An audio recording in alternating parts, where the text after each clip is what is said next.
मैं हूं किशोर अजवाणी, आप देख रहे हैं आज की ताजा खबर। मैं हूं आपके साथ जसप्रीत कौर। खबर है कि चुनाव नतीजे से गदगद कांग्रेस ने झारखंड में डिप्टी सीएम पद की मांग की है। जेएमएम के साथ मिलकर चुनाव लड़ने वाली कांग्रेस पहले ही हेमंत सोरेन को मुख्यमंत्री के चेहरे के तौर पर पेश कर चुकी है। खबर है कि हेमंत सोरेन 28 दिसंबर को शपथ ले सकते हैं। तो इस बीच आपको बता दें, जो झारखंड के चुनावी नतीजे हैं इससे कांग्रेस काफी खुश है और कांग्रेस का यह कहना है कि जेएमएम की जीत में कांग्रेस ने अहम भूमिका निभाई है। ऐसे में उसे उप मुख्यमंत्री का पद चाहिए। झारखंड चुनाव के नतीजे बीजेपी को बड़ा झटका देने वाले रहे। रघुवर दास की सरकार को जनता ने नकार दिया और जेएमएम की अगुवाई वाले गठबंधन को सत्ता की चाबी सौंप दी, जिसके बाद दिल्ली से रांची तक कांग्रेस के कार्यकर्ताओं को जश्न मनाने का मौका मिल गया। दिल्ली में कांग्रेस दफ्तर के बाहर आतिशबाजी का लंबा दौर चला। जीत के जश्न में ढोल की थाप भी सुनाई दी। झारखंड की जीत ने कार्यकर्ताओं में नया जोश भर दिया। इस देश को अमेरिका चाइना के मुकाबले में खड़ा कर सकती है, वो कांग्रेस कर सकती है। भारतीय जनता पार्टी खाली लोगों को तोड़ने पे, लोगों को डिवीजन करके सत्ता में रहना चाहती है। नतीजों ने तय कर दिया कि हेमंत सोरेन ही राज्य के अगले सीएम बनेंगे। हेमंत सोरेन ने भी लोगों का शुक्रिया अदा किया। राज्य को स्पष्ट जनादेश दिया है, इसके लिए मैं राज्य के मतदाताओं का मैं बहुत बहुत आभार प्रकट करता हूं। जबकि राज्य में 5 साल सरकार चलाने वाले रघुवर दास ने हार की जिम्मेदारी ले ली। अगर भारतीय जनता पार्टी हारती है तो मैं मानता हूं ये मेरी हार है। अब की बार 54 पार का नारा देने वाली बीजेपी के लिए चुनाव के नतीजे बड़ा झटका साबित हुए, जबकि मिलकर चुनाव लड़ने की विपक्ष की रणनीति सटीक साबित हुई। झारखंड के लिए बने महागठबंधन ने अकेले ही 47 से ज्यादा सीटों पर कब्जा कर लिया। 81 सीटों वाली विधानसभा में बहुमत का आंकड़ा 41 का है, यानी अकेले ही महागठबंधन ने स्पष्ट बहुमत हासिल कर लिया। महागठबंधन में सबसे बड़ी पार्टी जेएमएम है। इसके अलावा आरजेडी और कांग्रेस भी गठबंधन का हिस्सा है। जेएमएम को 30 सीटों पर जीत मिली और पिछले चुनाव के मुकाबले उसे 11 सीटों का फायदा हुआ। कांग्रेस की जीत का आंकड़ा 16 का रहा और पिछले चुनाव के मुकाबले उसे 10 सीटों का फायदा हुआ, जबकि एक सीट आरजेडी ने जीती, जिसका पिछले चुनाव में खाता नहीं खुल पाया था। बीजेपी को राज्य की केवल 25 सीटों पर जीत मिली और पिछले चुनाव के मुकाबले उसको 12 सीटों का नुकसान हुआ। बहुमत के आंकड़े से बीजेपी काफी दूर रह गई। वहीं आजसू पार्टी केवल 2 सीटें जीत पाई। पिछले चुनाव के मुकाबले उसे 3 सीटों का नुकसान उठाना पड़ा और बाबूलाल मरांडी की पार्टी जेवीएम को भी तगड़ा झटका लगा। जेवीएम केवल 3 सीटें जीत पाई और उसे पिछले चुनाव के मुकाबले 5 सीटों का नुकसान हुआ। हालांकि इन आंकड़ों में मामूली फेरबदल हो सकता है। झारखंड के नतीजों ने यह लगभग तय कर दिया कि हेमंत सोरेन ही राज्य के नए मुख्यमंत्री होंगे। उनकी पार्टी झारखंड मुक्ति मोर्चा ने कांग्रेस और आरजेडी के साथ मिलकर चुनाव लड़ा और इस गठबंधन ने आसानी से बहुमत भी हासिल कर लिया। यही नहीं, झारखंड मुक्ति मोर्चा चुनाव में सबसे बड़ी पार्टी बनकर उभरी, जिसके बाद यह तय हो गया कि हेमंत सोरेन ही झारखंड के नए मुख्यमंत्री बनेंगे। नतीजों से उत्साहित हेमंत सोरेन अपने पिता और राज्य के पूर्व सीएम शिबू सोरेन से भी मिलने पहुंचे। उन्होंने माता पिता का आशीर्वाद लिया और उनके साथ तस्वीर भी खिंचवाई। जो महागठबंधन है वो बढ़त बनाए हुए है और उसके बाद अभी जब उनको ये लग रहा था कि 40 से ऊपर वो पार कर रहे हैं, उसके बाद फिर यहाँ पर पहुंचे हैं अपने पिता से मिलने के लिए। हेमंत सोरेन जिस वक्त अपने परिवार से मिलने के लिए पहुंचे तब तक सीटें लगातार ऊपर नीचे हो रही थीं, लेकिन उन्हें आभास हो गया था कि इस बार वो पीछे नहीं रहेंगे। परिवार के साथ मुलाकात में उन्होंने विक्ट्री का भी साइन दिखाया, मतलब बताया कि वो जीत रहे हैं और वो जीते भी। यही नहीं, हेमंत सोरेन ने साइकिल भी चलाई और अपने एक बेटे को भी उस पर बिठाया। इसके अलावा उन्होंने पूरे परिवार के साथ भी कुछ तस्वीरें खिंचवाई, जिनमें वो काफी खुश नजर आए। झारखंड में हेमंत सोरेन की पार्टी को जितनी बड़ी जीत मिली है, उससे उनका न सिर्फ मुख्यमंत्री बनना तय हो गया है, बल्कि उनके परिवार को यह उम्मीद है कि वो पूरे 5 साल तक सीएम बने रहेंगे, जो पहले कभी नहीं हुआ। पिता शिबू सोरेन 3 बार मुख्यमंत्री बने और हेमंत सोरेन अब तक 1 बार मुख्यमंत्री रह चुके हैं, लेकिन दोनों ही नेता 5 साल तक मुख्यमंत्री की कुर्सी अपने पास नहीं रख सके। लेकिन अब हेमंत सोरेन के परिवार को उम्मीद है कि वो राज्य के सीएम बनेंगे और मजबूती से अपना काम करेंगे। बढ़िया से जीता, अब सरकार बनेगा बेटा। आशा थी कि फिर से मुख्यमंत्री होंगे। एकदम बहुत ही गर्व की बात है हमारे लिए अभी कि वो इस तरह का मुकाम में पहुंच पाए हैं। 2013 में भी कांग्रेस और आरजेडी के समर्थन से हेमंत सोरेन मुख्यमंत्री बने थे और इस बार भी दोनों पार्टियों ने उन्हें सीएम बनाने के लिए हामी भर दी है। हेमंत सोरेन जी ही इस गठबंधन के मुख्यमंत्री होंगे और उसमें कोई फेरबदल नहीं। हालांकि हेमंत सोरेन शुरुआती दिनों में राजनीति से दूर रहते थे और एक इंजीनियर बनना चाहते थे। इसके लिए उन्होंने रांची से 16 किलोमीटर दूर मेसरा के बिरला इंस्टीट्यूट ऑफ टेक्नोलॉजी में दाखिला लिया था। ये दाखिला उन्होंने मैकेनिकल इंजीनियरिंग के कोर्स में लिया था, लेकिन किसी वजह से वो ये कोर्स पूरा नहीं कर पाए थे और उनका इंजीनियर बनने का सपना अधूरा ही रह गया। हेमंत सोरेन की सियासी पारी 2009 में शुरू हुई, जब वो झारखंड से चुनकर दिल्ली पहुंचे। राज्यसभा सदस्य के रूप में उन्होंने अपनी पारी की शुरुआत की। 2013 में उन्होंने कांग्रेस और आरजेडी के समर्थन से सरकार बनाई। तब वो 1 साल 5 महीने और 15 दिनों तक सीएम की कुर्सी पर रहे। यही नहीं, इससे पहले उन्होंने 2010 में अर्जुन मुंडा की सरकार में उप मुख्यमंत्री का भी पद संभाला था। झारखंड में कांग्रेस, जेएमएम और आरजेडी के गठबंधन की जीत के साथ ही बीजेपी की हार पर भी चर्चा तेज हो गई है। पार्टी की हार की बड़ी वजह सहयोगियों की नाराजगी को भी माना जा रहा है। वो पार्टियां जो पड़ोसी राज्य बिहार में एनडीए का हिस्सा हैं, वो भी बीजेपी के साथ मिलकर चुनाव नहीं लड़ी। और कई सीटों पर एलजेपी और जेडीयू के उम्मीदवारों ने बीजेपी को नुकसान पहुंचाया। भले ही दोनों पार्टियों का झारखंड में खाता न खुल पाया हो, लेकिन कई सीटों पर बीजेपी का खेल जरूर बिगड़ गया। नतीजों की सूरत साफ होने ही लगी थी कि न्यूज 18 पर एलजेपी की नाराजगी का सामना बीजेपी को करना पड़ा। अगर एहतियात के तौर पे भी हम इस बात को कंसीडर करते, आपस में डिस्कस करते, क्योंकि हम तो सिर्फ 6 सीट मांग रहे थे। अगर डिस्कशन होता तो 6 से भी कम होती। इसी तरह जेडीयू का मामला था। मतलब ये दिमाग में रखने वाली चीजें हैं।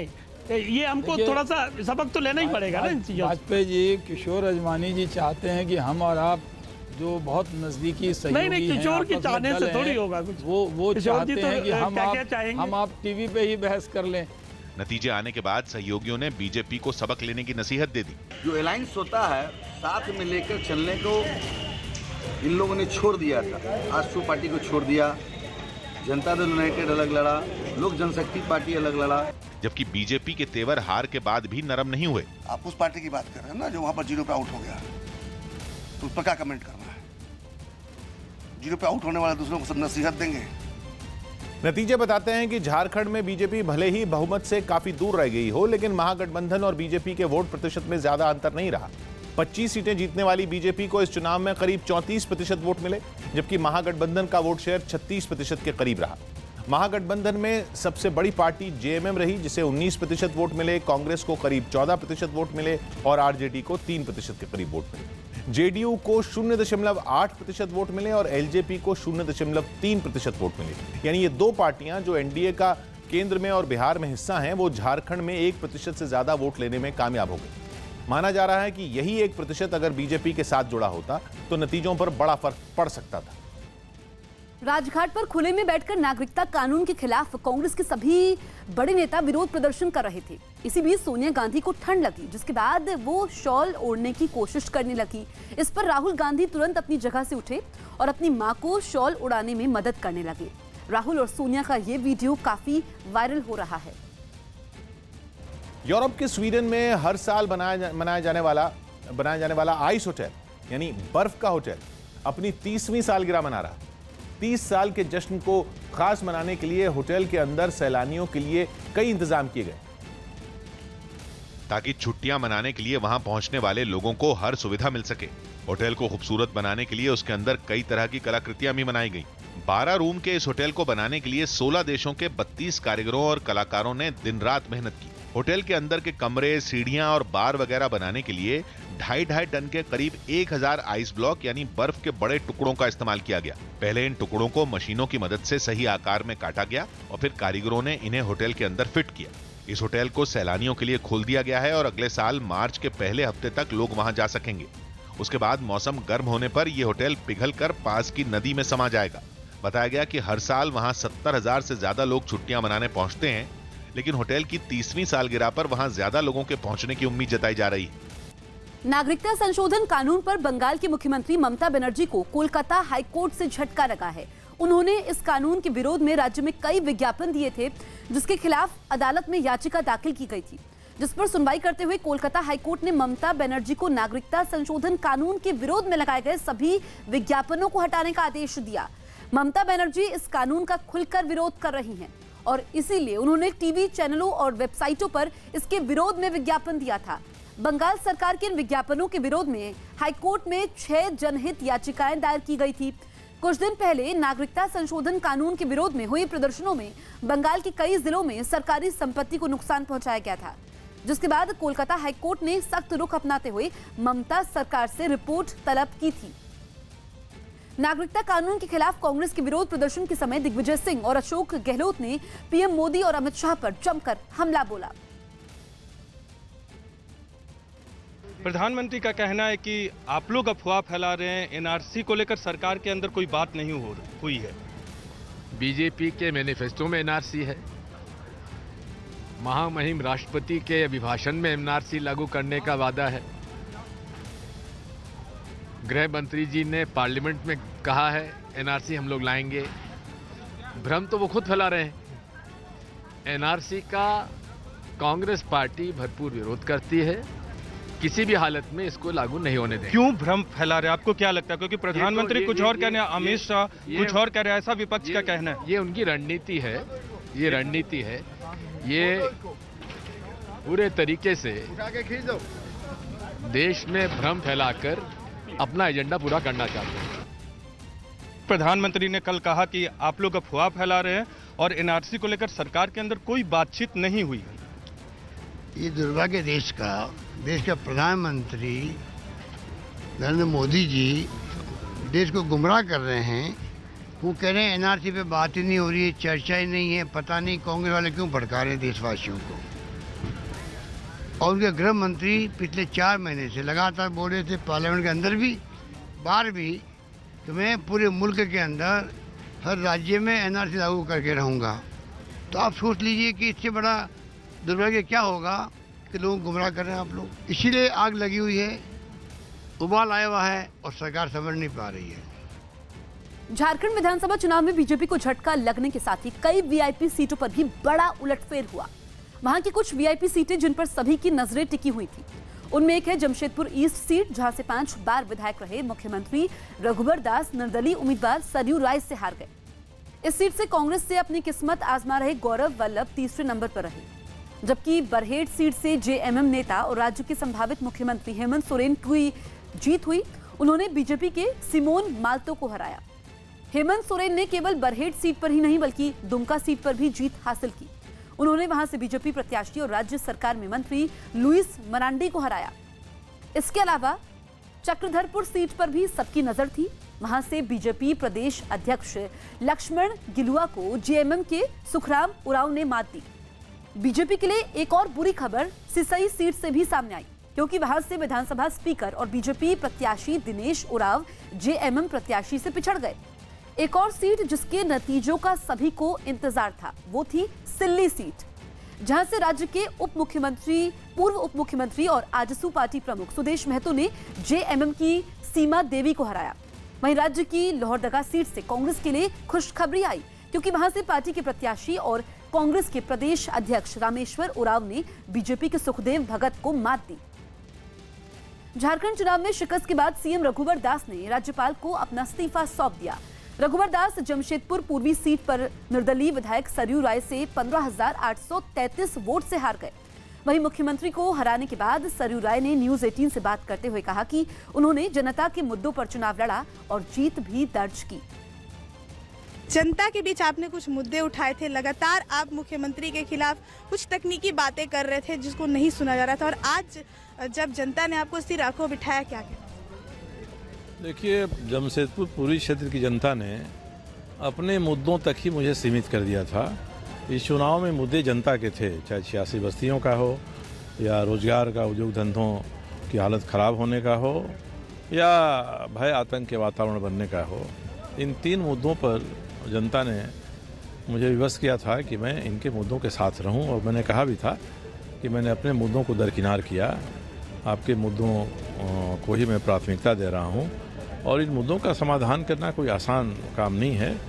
मेरा पूरा प्रयास रहेगा इसमें, प्रधानमंत्री से लेकर जो नवनिर्वाचित मुख्यमंत्री हैं उन तक हस्तक्षेप की बात करके मैं ईमानदारी पूर्वक इनके जनता को, यहाँ की जनता की समस्याओं का समाधान नियम कानून संविधान की परिधि में जो संभव है वह कराने का प्रयास करूँगा।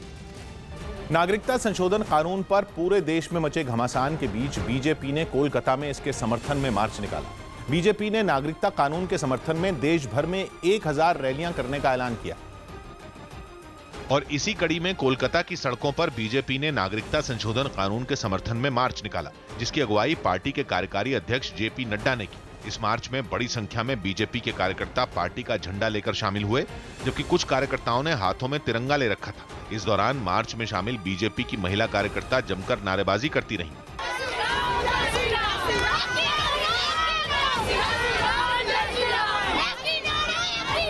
नागरिकता संशोधन कानून के समर्थन में निकाले गए इस मार्च में जेपी नड्डा फूलों से सजी एक खुली गाड़ी पर सवार थे और उनके साथ बीजेपी के प्रदेश प्रभारी कैलाश विजयवर्गीय भी दिखाई दिए। बीच बीच में जेपी नड्डा और कैलाश विजयवर्गीय हाथ हिलाकर लोगों का अभिवादन करते रहे। बाद में जेपी नड्डा ने नागरिकता संशोधन कानून के मुद्दे पर प्रदेश की मुख्यमंत्री ममता बनर्जी पर जमकर निशाना साधा। सिटीजन्स अमेंडमेंट एक्ट, जिसके बारे में ममता दीदी ने और इनके सारे नेताओं ने देश में भ्रम फैलाने की कोशिश की, प्रदेश को गुमराह करने की कोशिश की। यही नहीं, मार्च में शामिल बीजेपी नेता रूपा गांगुली ने भी मुख्यमंत्री ममता बनर्जी पर नागरिकता संशोधन कानून के मुद्दे पर लोगों को बरगलाने और प्रदेश की जनता को परेशान करने का आरोप लगाया। अगर इसी तरह से करते रहे तो खामखा आप लोगों को परेशान करोगे, वो सही नहीं है। और पश्चिम बंगाल खास करके चीफ मिनिस्टर खुद ही लोगों को परेशान कर रही है। नागरिकता कानून के समर्थन में एक रैली राजस्थान के भीलवाड़ा जिले में भी निकाली गई। राष्ट्र जागृति मंच नाम के एक संगठन की इस रैली में शामिल हुए लोगों ने प्रधानमंत्री नरेंद्र मोदी को धन्यवाद दिया और लोगों से नागरिकता कानून पर फैलाई जा रही अफवाहों से बचने की अपील भी की। इस धन्यवाद रैली की शुरुआत शहीद चौक से हुई, जिसमें बड़ी संख्या में लोगों ने अपनी मौजूदगी दर्ज कराई। रैली में आए लोगों ने हाथों में तख्तियां ले रखी थीं, जिन पर नागरिकता कानून पर समर्थन करने वाले स्लोगन लिखे थे। ये कानून अमृत के समान है, स्वर्ग के समान है, जन्नत के समान है। ये धन्यवाद रैली शहर की सभी मुख्य सड़कों से होकर गुजरी और बाद में कलेक्टर दफ्तर पहुंचकर इन लोगों ने प्रधानमंत्री के नाम धन्यवाद पत्र डीएम को सौंपा। ये किसी के विरोध में नहीं है, ये मोदी जी के समर्थन में है और जो वो बिल आया हुआ है 2019 उसके समर्थन में है। इस रैली में अंतर्राष्ट्रीय सिंधी समाज के हरि सेवा धाम के महामंडलेश्वर हंसाराम महाराज भी शामिल हुए। रैली को देखते हुए शहर में सुरक्षा के कड़े बंदोबस्त किए गए थे। पटना में भी भारत बचाओ मोर्चा नाम के एक संगठन की तरफ से नागरिकता संशोधन कानून के समर्थन में एक मार्च निकाला गया। पिछले कुछ दिनों से देश के अलग अलग हिस्सों में इस कानून के खिलाफ प्रदर्शन हो रहे हैं, जिसके विरोध में और नागरिकता संशोधन कानून के समर्थन में भारत बचाओ मोर्चा नाम के एक संगठन ने पटना की सड़कों पर एक मार्च निकाला, जिसमें सैकड़ों की संख्या में लोग शामिल हुए। मार्च में शामिल लोगों ने हाथों में बैनर और तख्तियां ले रखी थी, जिन पर नागरिकता संशोधन कानून के समर्थन में नारे लिखे हुए थे। इस बीच मार्च में शामिल लोगों ने नागरिकता संशोधन कानून के समर्थन में नारेबाजी भी की। भारत बचाओ मोर्चा नाम के संगठन की तरफ से निकाले गए इस मार्च में महिलाएं भी शामिल हुई। कुछ बुजुर्ग भी हाथों में तख्तियां लेकर चलते दिखे। यही नहीं, इस मार्च में कई फीट लंबा तिरंगा भी नजर आया, जिसे पकड़कर कई लोग सड़क पर चलते रहे। जो सिटीजनशिप अमेंडमेंट एक्ट है उसके समर्थन में ये जुलूस है और हम सभी जो भी राष्ट्रवादी हैं सभी इसके समर्थन में उतरे हैं। इस दौरान मार्च में शामिल लोगों ने विपक्ष पर नागरिकता संशोधन कानून और एनआरसी पर जनता में भ्रम फैलाने का आरोप लगाया। जो देश में भ्रम फैलाया जा रहा है एनआरसी को लेकर और सीएए को लेकर के, इसके सपोर्ट में जनता आई है, ये आम प्रदर्शन है। लोगों को ये बताने आए हैं कि अपोजिशन के लोग इस पर राजनीति नहीं करें। इस बीच जयपुर पहुंचे मध्य प्रदेश के पूर्व सीएम शिवराज सिंह चौहान ने नागरिकता कानून का विरोध कर रहे विपक्ष पर निशाना साधा और उस पर वोट बैंक की खातिर देश का माहौल बिगाड़ने का आरोप लगा दिया। हमारे मुस्लिम भाई बहनों को भ्रम फैलाया जा रहा है, उनके बीच में निकाल देंगे, पता नहीं कहां ले जाएंगे। तुष्टीकरण की और वोट बैंक की राजनीति विरोधी दल करते रहे हैं। मोदी जी से मैदान में मुकाबला नहीं हो सकता। इसलिए भ्रम फैलाने की कोशिश करो, अशांति फैलाओ, हिंसा की आग में झोंको। ये खतरनाक खेल प्रतिपक्षी खेल रहे हैं, लेकिन वो सफल नहीं होने देगी जनता भारत की। यूरोप के देशों स्पेन, फ्रांस और पुर्तगाल में तूफान से भारी तबाही हुई है। स्पेन और पुर्तगाल में तूफान की वजह से 10 लोगों की मौत हो गई, जबकि फ्रांस में भी तूफान का अच्छा खासा असर हुआ। तूफान के बाद कई लोग लापता भी बताए जा रहे हैं। रविवार को स्पेन और पुर्तगाल में तेज हवाओं के साथ पहले बारिश हुई, फिर तूफान आ गया। इस तूफान की वजह से समुद्र से उड़ता झाग सड़कों पर आ गया। इस झाग के नीचे कई गाड़ियां दब गई। हालांकि कुछ लोगों ने वक्त रहते अपनी गाड़ियों को वहां से निकाल लिया। तूफान की वजह से कई पेड़ भी टूट गए और कई इलाकों की बिजली कट गई। कुछ रिहायशी इलाकों में तो 2 से 3 फीट तक पानी भर गया। तूफान की वजह से कई सड़कें टूट गई और गाड़ियां रास्तों में ही फंस गई।